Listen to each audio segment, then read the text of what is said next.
I've got a test for today, but I haven't experienced that time. Is it fine if I got another test or not? Just contact your tutor that they know. Okay. That's awesome. Okay. You're welcome.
Ek wil gevra van die taak. Ek het nou al die currencies gekyk.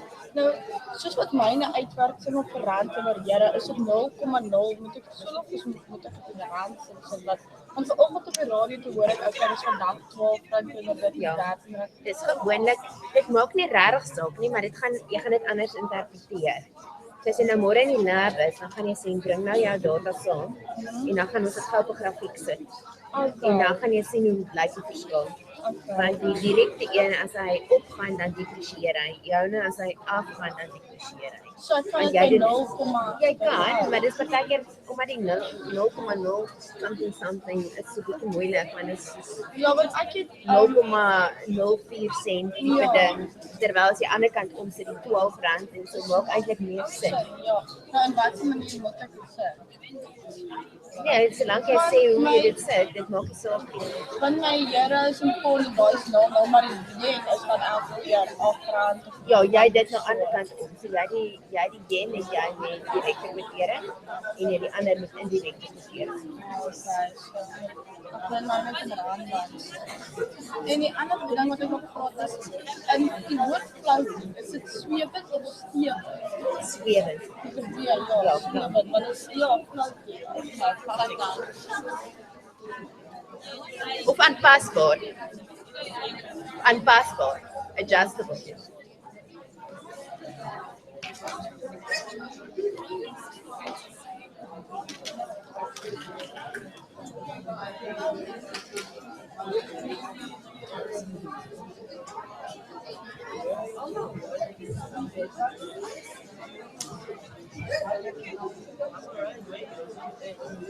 Alvia, sak is alvia. Good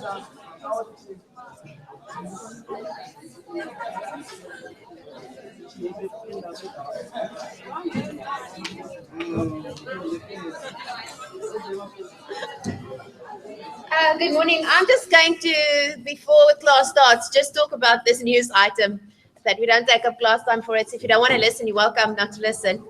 But I find this very interesting.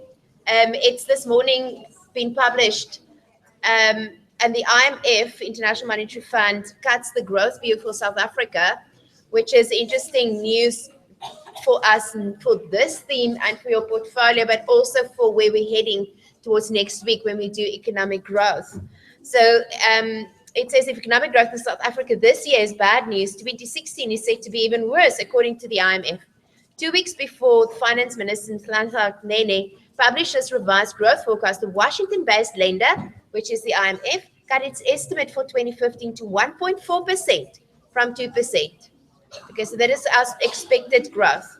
More concerning was his projection that GDP will expand just 1.3% next year, which would be the slowest pace since the recession in 2009. Okay, and then they tell you some stuff that's important for how you interpret the articles that you've done. China's slump is hurting South Africa in 2 ways. Can you see this? Curbing demand from its biggest trading partners. So what does that say? That has to do with our exports and reducing revenue from platinum, iron ore, and other metals that account for about half of the nation's exports. With thousands of mining jobs threatened and an electricity shortage curbing output, business confidence is at a 22-year low. The IMF forecast is on the negative side, but I don't think it's necessarily far-fetched. Johan Rousseau, an economist, said, we have an underlying problem on the demand side, and you have to see this for next week. A lack of confidence and everything that goes with that. But we also have a problem on the production side. I think this will be a question, that paragraph in the 4th test for the growth thingy, because that links the growth with what has been happening. Okay, so do you hear? Remind me, say that paragraph that you talked about. I'll post this on Facebook, I think. But we also have a problem on the production side where we are not competitive enough and have capacity problems. And then the question will be, what can South Africa government do about that? The IMF's projections are more pessimistic than those from the World Bank and South Africa's central bank, which is the Reserve Bank. The World Bank is forecasting GDP growth to 1.5 this year and 1.7 in 2016, while the Reserve Bank estimates 1.5 and 1.6 respectively. So the IMF said 1.6 and 1.3. So for the others, there's still that hope that we will increase our growth next year. The IMF says no. And then just fears about recession. And here you can see what happens. Compared to previous bouts of currency depreciation, the Rand's 13% slide against the dollar this year, hello, there's information for you, has had a relatively muted effect on exports, mainly because of weak global demand and power shortages. And there's the question, why would we expect the exchange rate, if the Rand depreciates, to have a positive effect on exports? That's the first thing. They say it has been muted, exports didn't respond. But if the price of our currency drops for other countries, it should be more affordable for them to import our stuff. So our exports should rise, but it has not happened. Why? Because of the weak global demand. So have you seen the global thing coming through the whole time? Global demand, China slowdown, America's manufacturing figures not increasing enough. And you've seen that only in these few weeks that you've been looking, these things have been in the news. So this is what picks up on that. And the Rand dropped about 0.5% to 13.2683 on Tuesday. Then there's recession fears, and our governor said GDP is to contract and so on, and industry and manufacturing. And there you have a very interesting article. I think this one can be used extensively for questions, right? Can you see how you should be able to interpret what we do to what is happening? This is the real life, guys. These are the things that you will read in the morning in your business news or PD Live online, before you go to work. And this will be the tea room discussions. Before the boardroom meetings start, these are what the guys are going to say. And then you want to sound a little bit intelligent, right? So hang in there. The portfolio is going to help you think it through. This week, there will be TATs, and next week, okay, so go to your TAT. The TAT question is in the normal place. You'll see the TAT question. You can ask your tutor about the portfolio if you need to, right? So use your tutorial period. Do not miss that. That's this week and next week. Okay, we've done enough now that you can actually use what you've done to do a tutorial. Okay, everybody with me? Any questions of any type at this point? Okay, there's our balance of payments. There's that. I just need to see what I need to open. So there we go. Ready, steady, go. Good morning. Well done.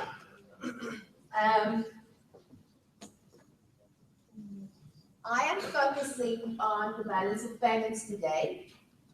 This comes from the exchange rate section that we've done. So the financing of international trade would be on two levels. We have the current account. You know, remember where that happens from last week. What is the current account? Quickly, revision. Come, talk to me. Don't just sit there. If you don't think you're not going to be able to do this, write down current account. What's in the current account? Current account consists of a trade account, which is trade in. Look at me. Imports and exports of goods. Exports of goods and gold and imports. That's a trade account. That's the first section in the current account. Current account consists of the trade account, then the net service flows. So we have service receipts and service payments. Services, give me an example of services. Oh goodness, guys. This is the economics class. I know I've lost you on Thursday. It's long ago. So can you open those files in your brain quickly? Right? You with me? Remember the balance of payments pictures I showed you last week? All right. So we have the trade account. We have the services. Give me an example of a service quickly. Don't let me. Thank you. Tourism. Thank you, ma'am. Thank you. Thank you. Well done. Tourism is always the easy one for me to remember because we see these guys in the Stellenbosch walking around. Yeah. Then we have income receipts and income payments. Give me an example of that. The factors of production, that would be McDonald's South Africa sending dividends back to their shareholders in America. That is an example of income payments. Right. Then we have the fourth section in the current account would be the current transfers. In there, we would have things like if we have professional development assistance from another country and it's just a donation, that would be in there, for instance. It's anything like a donation. Or if we send aid to Mozambique when there was a flood, that would be a current transfer. Okay, so that's a current account. And all those transactions at the time when they happen implies an exchange rate transaction, a currency transaction between countries. You can't separate the two things. You have to see it as one. That's the main problem when students battle. If you try to put it two different things, it isn't.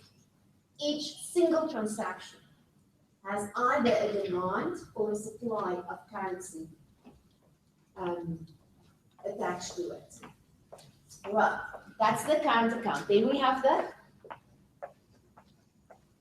capital transfer account. That's the second account. Can you remember that? That would be like immigration, when the assets go abroad, it's not in South Africa any longer. That's also a transfer. Nothing, we don't get anything back. It's just something going. Or if somebody comes to South Africa and immigrates to here, they will bring all their things here. That's an example. Or like debt forgiveness. It's often it's also the contracts would be there. All right, with me. Okay, then we have the third one is the other big account. What is that one? That's the other big account. Third one. The big account. Like the current account is a big account. And the other one, the current transfer of the capital transfer is a small account. And the other big one is a financial account. The financial account is the one that mostly affects the exchange rate. So everything that happens in the real economy, like what?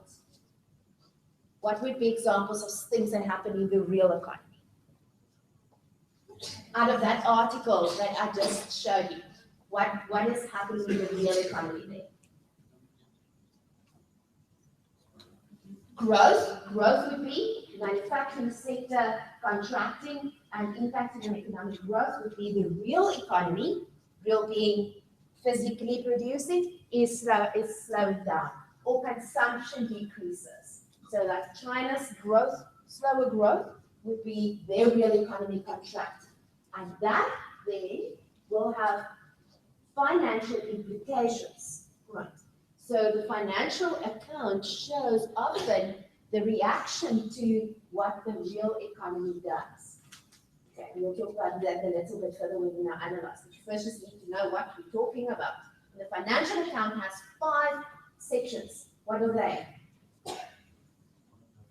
Foreign direct investment, FDI.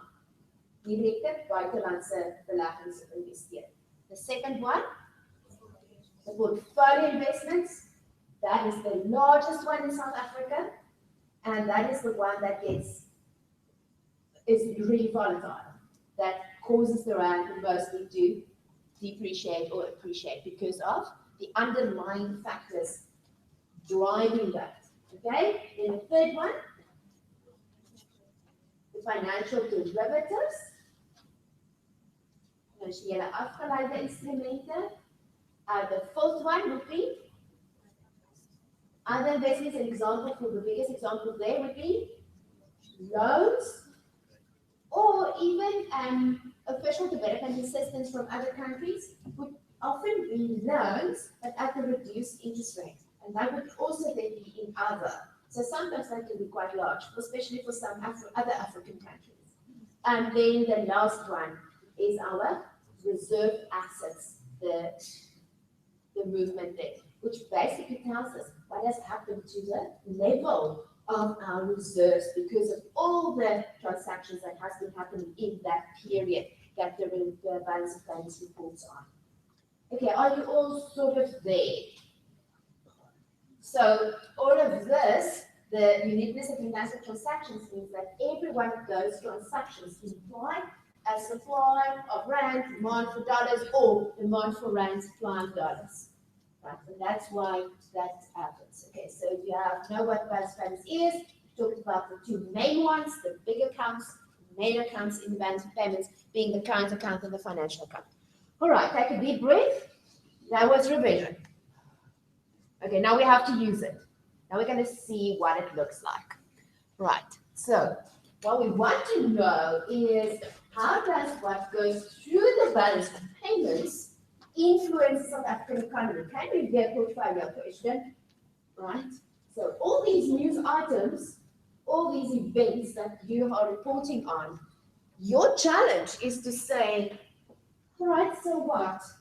How do I give it my own flavor? How do I put that into a single, and you see your words are really limited.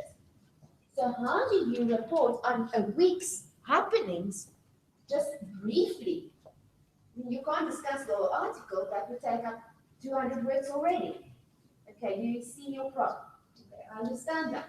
So the better you understand what it does, the better you can put them together. You can say China, like any news item where they have some analysis, you can see that they group those things together. So how do we do that? You first need to understand how the transactions then will impact the South African economy. Okay, so this is where we're trying to go to see what lies behind all that.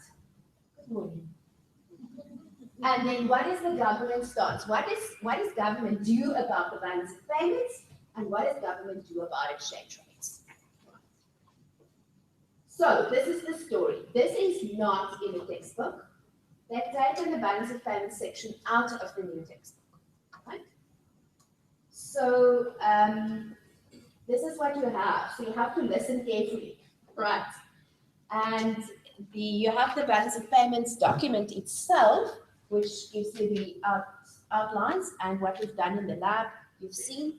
But this is basically the trends in South Africa. So I'm going to talk about the structural features of the balance of payments.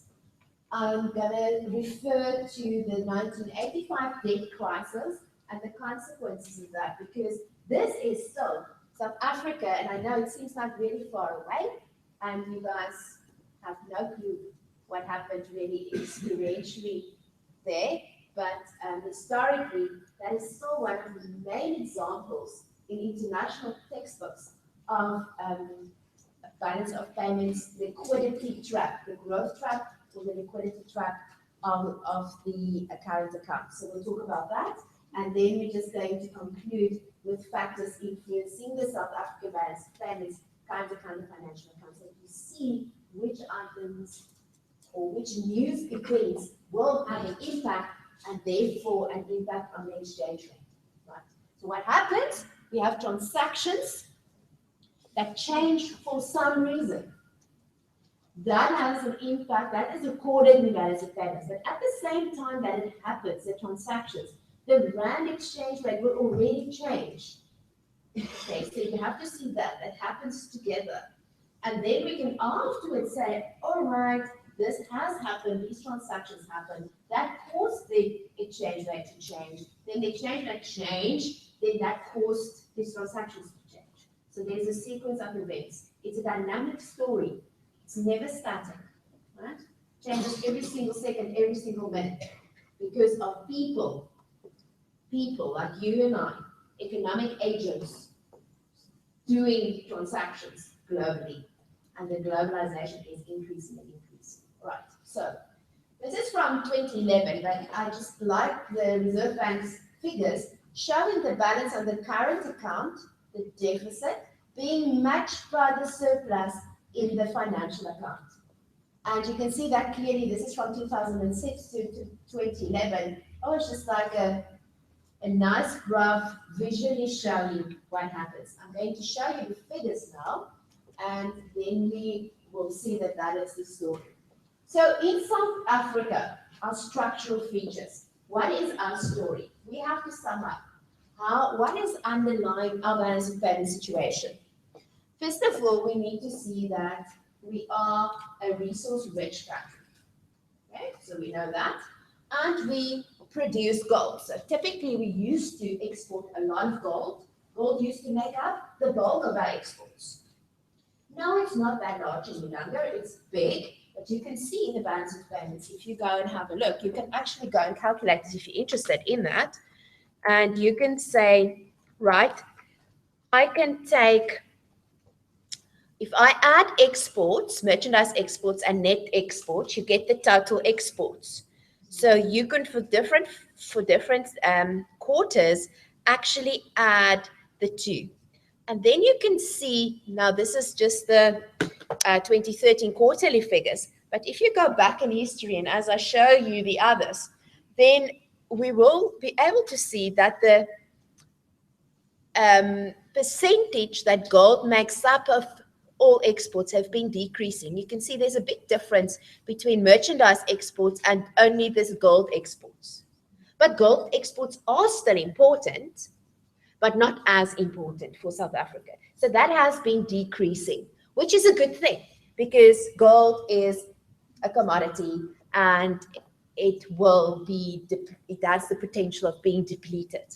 And it gets more and more expensive to mine the gold that we used to mine. Right. Are you following me? Right. So that's something we are a gold producing country. That's why we also have gold as a separate entry in the balance of payments. Obviously, not all countries have that because they're not gold producing countries. Okay, so that's just something. It's important, but not as important as it used to be. Okay. The next thing is extremely important. It explains the interaction between the current account and the capital account or the financial account. Actually, I have it again.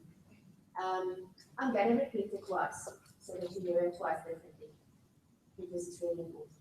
Okay, are you focusing? Okay, maybe next time I'm going to ask you. So what that says is developing countries typically, excluding China, China's different, right? The typical developing country, what we have is we see there's capital or financial inflows in the balance of payments, there are financial inflows, and they have a current account deficit. CAD is a current account deficit. Okay, that's typically what we've seen. You remember what we had. We could remember for South Africa, quarter 2, 2015, we had a surplus or deficit on the current account. There was a surplus on the trade account, but a deficit on the current account, and the size of that was 3.1% of GDP. Can you remember that? And the financial account? Second quarter 2015, we had a financial account surplus, which has been shrinking to 0.4% of GDP, but it was still a surplus. The first quarter was a bigger surplus. Can you remember that? Okay, I'll show you again. So that is the typical developing country story, but that implies a balance of payment limitation or balance of payment constraint. Why? Developing countries import, Z stands for import capital and intermediate goods. Okay? Because I need it, we'll get back to this. I'll explain that further. Just want to say that now. So while they import capital and intermediate goods, it means what to the current account? That would create a current account deficit that needs to be financed. But if there's not sufficient financial inflows to finance this, the import of capital goods and intermediate goods, in order to produce, then the economies can't grow. Then it limits economic growth. Okay, you with me? You sort of get that. And that is why the balance of payments, or especially the current account then, leads to a constraint. Okay, so we can only grow if we can import capital and intermediate goods in order to produce other goods to export again. We can only import those goods if we can afford to import it.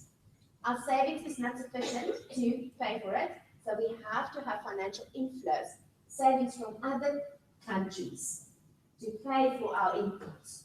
So we need to get the money somewhere, and the somewhere is the financial inflows through the financial account. If that does not happen, no inputs, capital and intermediate good inputs, no inputs mean no production means no growth. And growth is more production. Are you with me? Following that line. Right. So that's the first thing. That's the structural background. That's where we come from. Right. So look at that. Is that true for South Africa? I've over time took the balance of payments, and you see this still on the old way of reporting. Don't worry too much about that. The net effect is the same. So we have the current account from 81 to 87, and the financial account from 81 to 87. So what can you tell me about those figures? 81 to 84, what do we see? The current account, a minus means a deficit, was nicely in deficit, and the financial account in surplus. I'm using red for deficit and green for surplus.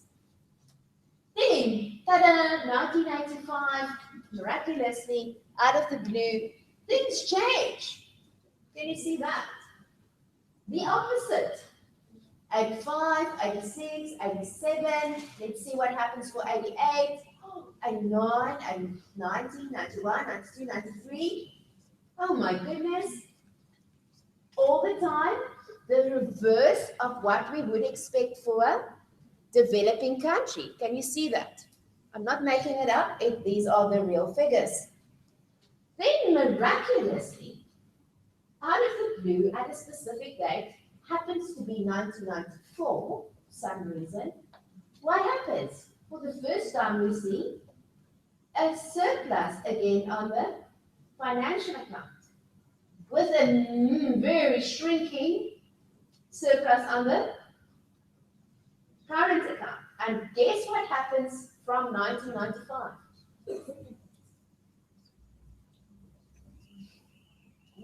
Wow, the typical developing country story that happened before 85.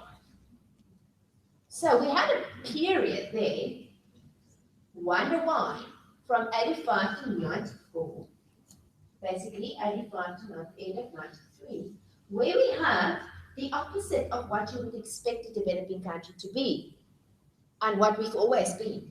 Because we are not a capital-rich country, we needed capital goods, so we have to import those capital goods. So therefore, we typically would have, and you can see how that increased there. These are nominal figures, by the way, so it's not adjusted for inflation at all. And there you can see the inflow. Okay, can you see that? So that's the first thing you need to see. Then after that, we had some periods of problems, but that was global issues. So we had, you can see the deficit in 2000 in our financial account. And then we typically have outflows that made large circles there, specifically in 98, 2001, and there are always reasons for that. And yeah, so the question is, what happened between 85 and 94? You guys should know. If some of my other students don't know, I'm an excuse there, but not you. We had the sanctions because of apartheid legislations and stuff. We had the rest of the world imposing specifically financial sanctions. And the financial sanctions, there were some trade sanctions, but the financial sanctions were the biggest ones because that caused South Africa to not be able to tap into the excess savings in the world to finance a deficit on the current account. Therefore, we could not afford a deficit in the current account. Okay, more about that later.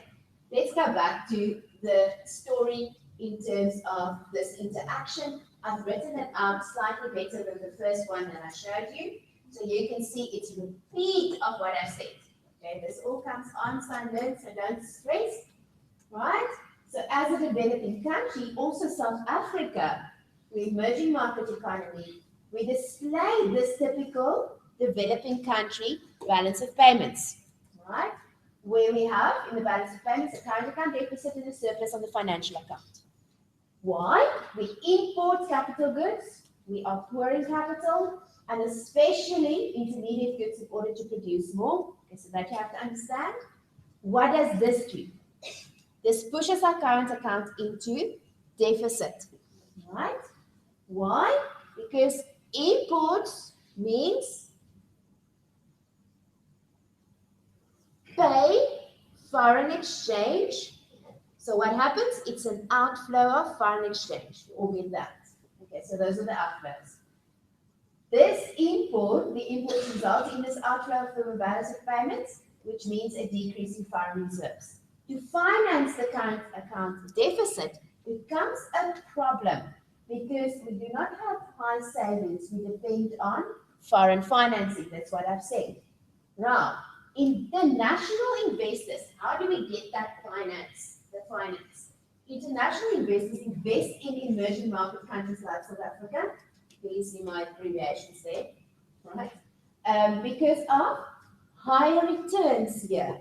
And this is what you need to see. The moment there are questions about the returns, the interest rates in developed countries going up more than in South Africa, there's a change in that investment because the investors look for higher returns on their money, right? So while our interest rates are higher, that's the interest rate differential. So if the interest rate in South Africa is higher than the world interest rates or the interest rates in developed countries, like it is, our interest rate is higher. Did you see the Bank of England last week announced? Did I talk to you about that? The Bank of England announced last week that they did not increase their rate. They are at 0.5%. Ours is higher than that. So we get the financial guys to come in. So they have low interest rates, low growth. We're supposed to have higher growth. So now when South Africa's predictions are only 1.3% growth, what is that saying to investors? Maybe it's not such a good idea to invest in that country if they only grow at 1.3%. What does that do to us? That makes that these international investors do not come so much, okay, and that causes this problem, right? So South Africa attracts investments, especially financial derivatives and portfolio investment, some FDI as well. We think companies coming here to stay and grow. That results in a financial account surplus, right? Do you all understand all of that? I know I've now repeated it more than once, but sometimes you have to hear it again. Okay, you with me? Anybody that wants to ask something up to there? Okay. The current account for deficit countries, now we call them deficit countries, would be countries with a current account deficit. Surplus countries, they talk about that like that in the literature. Surplus countries would be like China with a current account surplus, right? Would be then in deficit. Now, South Africa's current account deficit was 3.1% of GDP, like we said, but that is then matched by a surplus on the financial account. Why do we need that? Because of the current account deficit, there's this outflow of gold and foreign reserves. Our reserves go down, so we have to get it replenished by the financial inflows, right? But the financial account surplus in South Africa is currently very low. We only had 0.4% of GDP inflows. So what would now happen? Can you see the problem? We are now again in the position, because we don't get sufficient inflows, probably because of underlying growth issues, which are structural issues, which we have to address next week when we see, okay, but what can we do to grow? See how important growth is, sustained growth. Because that is like a spiral. The one thing leads to the other. Okay, so if we do not have that financial account surplus, it means we cannot afford the current account deficit. We cannot import the machinery, the equipment, the parts, everything that we need in order to produce more, and we will grow even less. So it is a little bit of an issue at the moment. So then the question is, what can we do? What are the problems? And like in that article, he mentioned, that economist mentioned, there are demand side factors as well as production supply side factors. And those are the things we have to look into next week. Okay, but this has implications. So can you see how the transactions in the banks of payments impacts the economy, the real economy, and the real economy, obviously, that because it's one story. Right. Okay, so then we have the situation in South Africa, and you can see our current account deficit, quite large at times last year, but now a little less, and partially because we don't have those inflows, right? The financial account deficit been shrinking so that we now only for the second quarter at 0.4. We'll see the third quarter soon, and then the fourth quarter. All right, so this is just a summary. Don't even try to figure out what it all means. That I'll quickly tell you. It's just historically is our story that when we had upswings in the economy, so when we were growing fast, we typically would have a current account deficit. So all that this says is from that 40-year period. I'm not going to ask you this. It's just like in the background somewhere. Remember this. We saw that we grew at a maximum of 8%. Our maximum growth ever was 8% per year, right? With population growth of 2.9%, and an average growth rate over the 40 years is 3.5%. We had positive per capita growth. That's all that means. But as soon as we grow more than 0%, which means growth, as soon as there's positive growth, the economists is very, very weird talking about negative growth. But anyway, we go into a current account deficit. But it was never a problem because we had the financial inflows. And then now we've seen after 85, that reversed. So what happened there is we couldn't, because of the sanctions and especially the debt moratorium, and we had to pay back our loans, and we couldn't get new loans, the investors didn't come. We had lost foreign reserves, and see that figure. At that point, as soon as we grew at 2.5%, we couldn't grow more than 2.5%. If the economy grew 2.5%, we lost reserves big time. So that constrained our growth potential for that period. And it was long. It was almost a 10-year period, right? So that had consequences for the new government. Then in 1994, they inherited this backlog of poor growth. So then it changed, and we did actually quite well until we had all the problems in the world. 1978 was the Asian crisis, that one figure we are circled it. 2001 was with 9/11, okay, where we had problems again with risk-off behavior. Remember risk-on, risk-off we talked about? And then what other dates? Then obviously 2008, 2009 with the financial crisis, all of that dragging us down, right? And in this time, the government, what can the government then do if we don't have financial inflows? They have to make sure that we do not grow so much. Then at that point, in the 85-95 period, 94 period, they used contractionary monetary policy.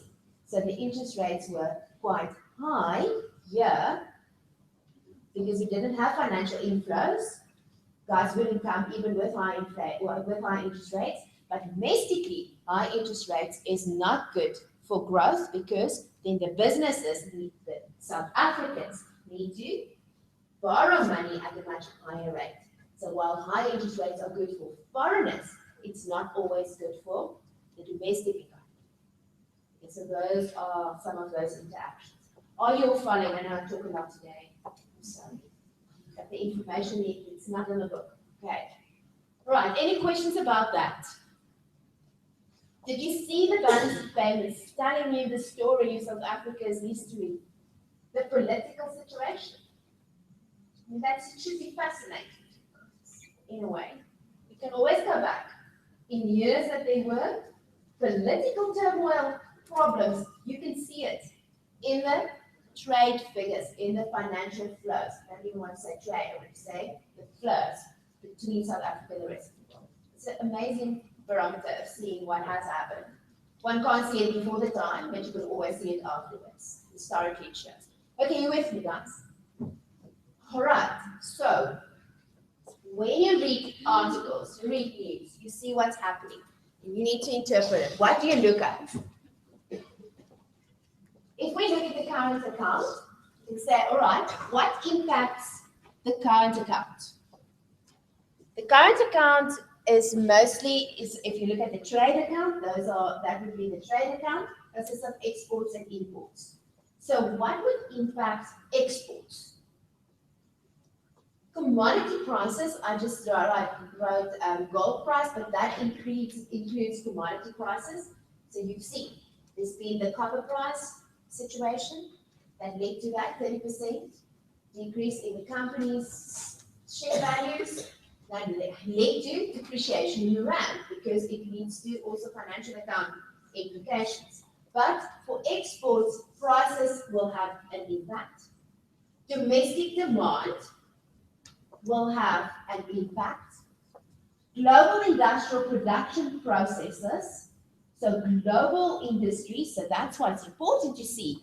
Okay, China is growing faster, their manufacturing sector is increasing. Good news for South Africa because then we export to them. That's why when America's manufacturing data comes out, you would have seen that. Why does the rand react?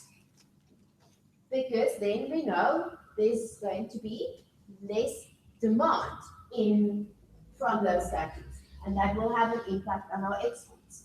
And then exchange rates and other international prices, any price that's connected to exports. And the exchange rate is also a price. So let's say we quote in rand terms, we have our price domestic in rand terms.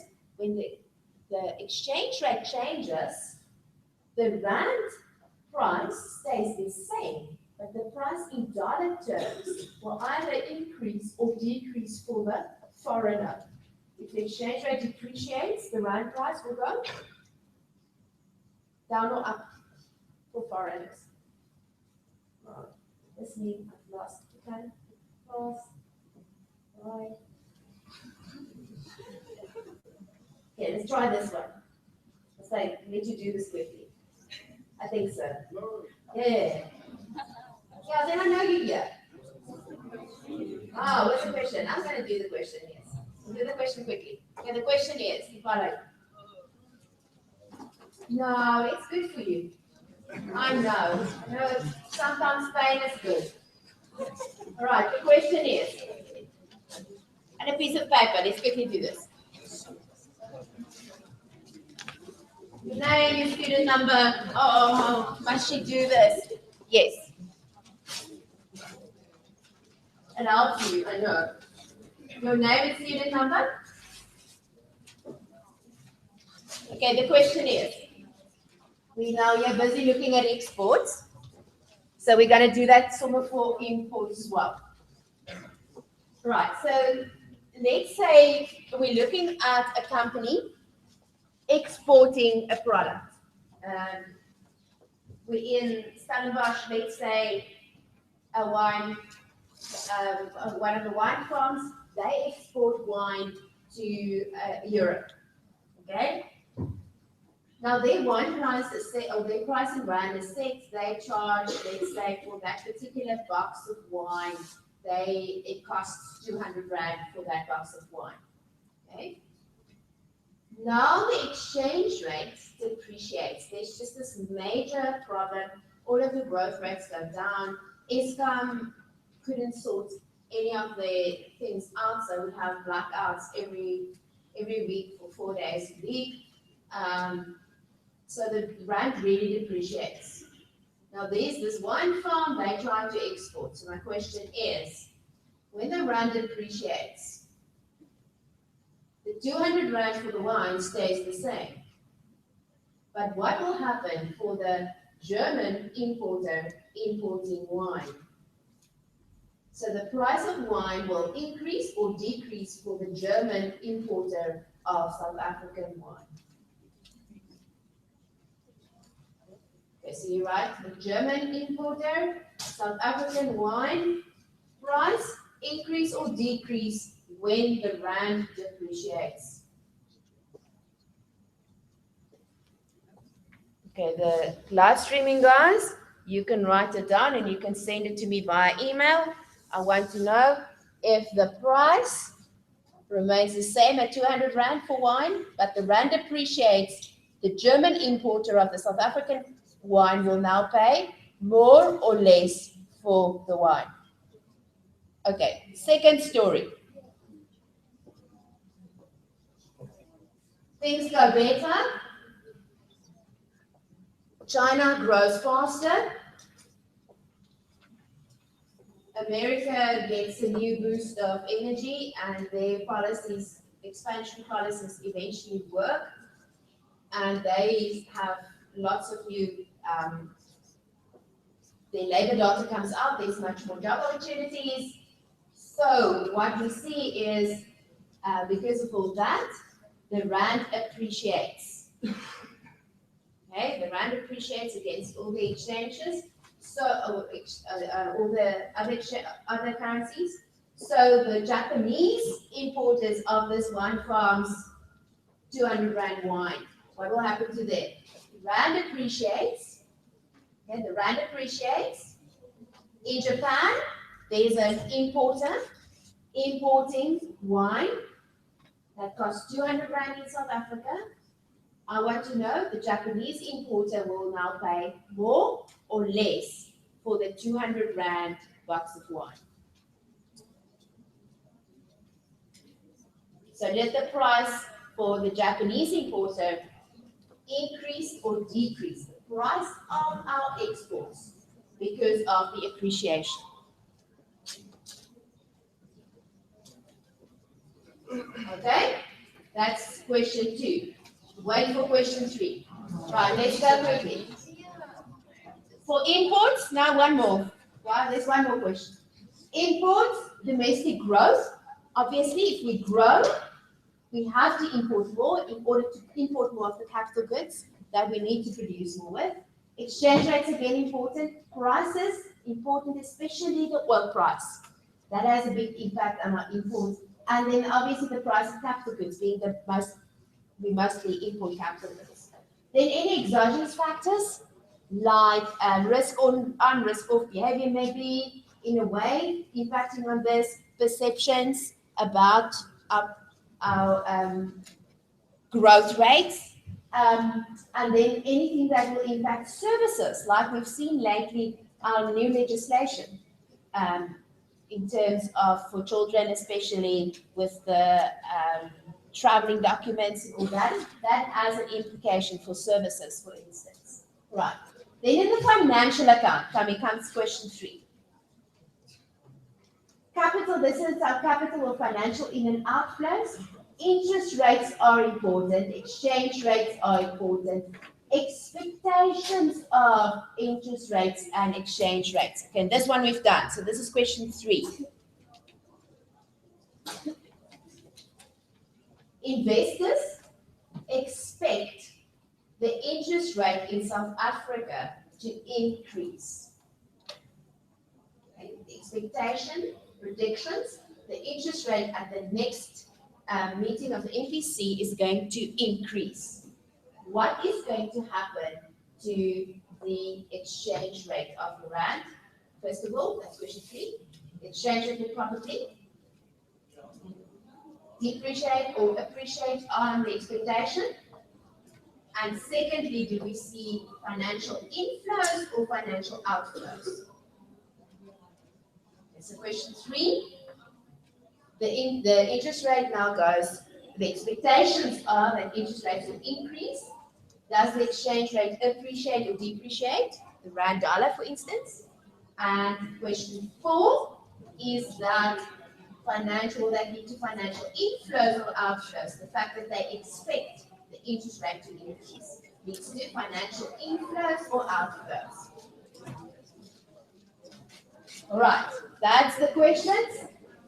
Exogenous factors like the sanctions or any disinvestment as a result of political factors, and that's where politics play a part. I'll see you tomorrow in the lab. We'll do the exchange rate graphs for your portfolio. Thank you. As you leave, you can just leave the.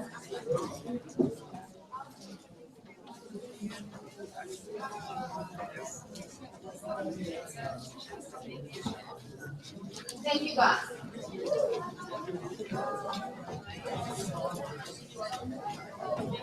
Thank you.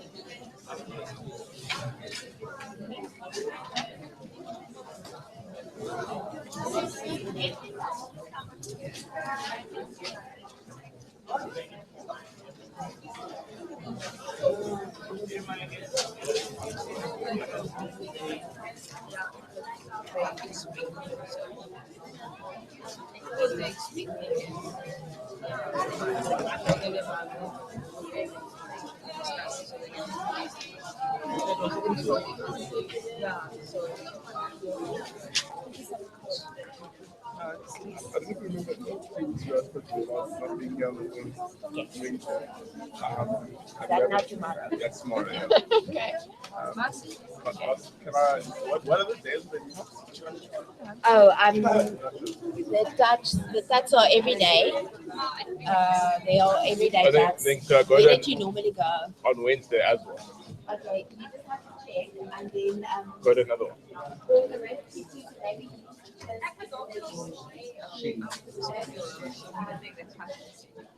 maybe she has another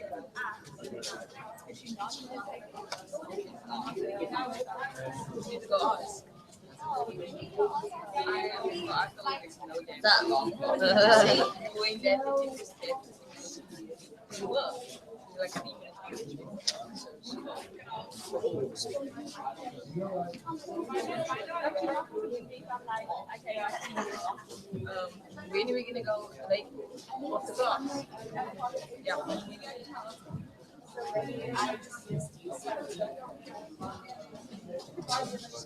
this or not?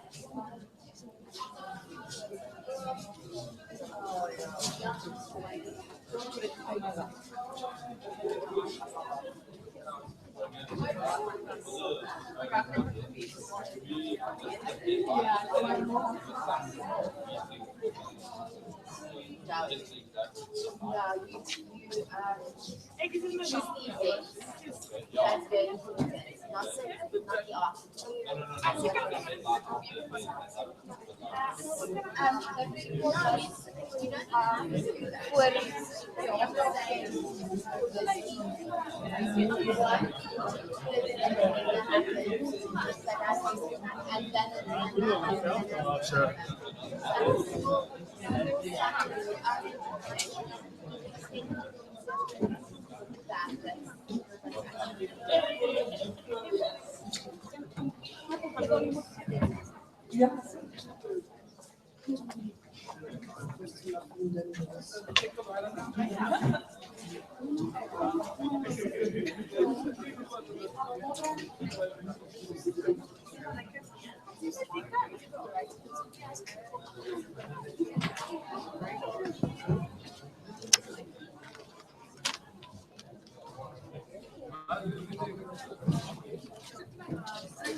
Quality.